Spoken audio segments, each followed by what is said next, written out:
और एक बड़ी खबर नासिक जिले से। नासिक के अंबड़ क्षेत्र के कामटवाड़ा इलाके में 29 अप्रैल के दोपहर को एक 17 वर्षीय किशोर करण चौरे की पत्थर से कुचलकर हत्या कर दी गई। पुलिस जांच में सामने आया है कि यह हत्या गैंग के बीच पुरानी रंजिश और बदले की भावना से की गई है। बताया जा रहा है कि करण हाल ही में बाल सुधार गृह से छूट कर आया था। कुछ दिन पहले 8 मार्च को संत कबीर नगर में अरुण बंडी नामक युवक की हत्या में करण चौरे समेत 6 लोगों का नाम आया था। उसी का बदला लेने के लिए बंडी गैंग के चिमनिया उर्फ महेश सोनवने और उसके साथियों ने करण की उसी तरीके से हत्या कर दी। पुलिस ने इस मामले में 2 आरोपियों सहित 4 नाबालिगों को हिरासत में लिया है। पुलिस के मुताबिक सभी आरोपी अपने अपने इलाकों में भाईगिरी करने के लिए कुख्यात थे।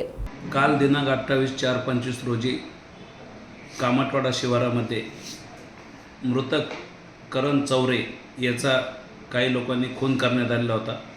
त्या खुनाचा समांतर तपास करत असताना आमचे क्राईमचे युनिट 1चे चेतन श्रीवंत व इतर सर्व स्टाफने आरोपींची माहिती काढून तांत्रिक विश्लेषणाच्या आधारे आरोपी मोहन वायचळे, राहुल गडदे आणि साहिल जाधव असे 3 जण बापू पूल चांदशी शिवार येथून ताब्यात घेतले। त्यांच्यासोबत 2 विधी संघर्षग्रस्त बालक होते। असे एकूण 5 जण ताब्यात घेऊन अंबड पोलीस स्टेशनच्या ताब्यात देण्यात आलेले आहे।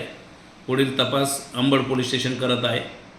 हा गुन्हा घडण्याचं कारण असं होतं की हा जो मयत आहे करण चौरे याने व त्याच्या साथीदारांनी दिनांक 8 मार्च 2025 रोजी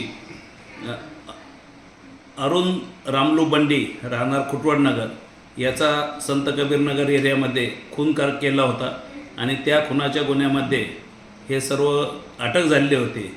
हा मयत जो आहे तो विधी संघर्षग्रस्त बालक होता आणि तो त्या खुनाच्या गुन्ह्यातून बाहेर आलेला होता जामिनावर आणि त्यानंतर त्याचा काल खून करण्यात आला होता। असा हा गुन्हा उघडकीस आणलेला आहे। तरी करणच्या खूनमध्ये जे आरोपी आहे ते जे पहिले जे हत्या झालेली त्याच्यामधले नातेवाईक आहे का त्यांची जे टोळी होती काय होती? त्याचे मित्र कंपनी आहे सर्व।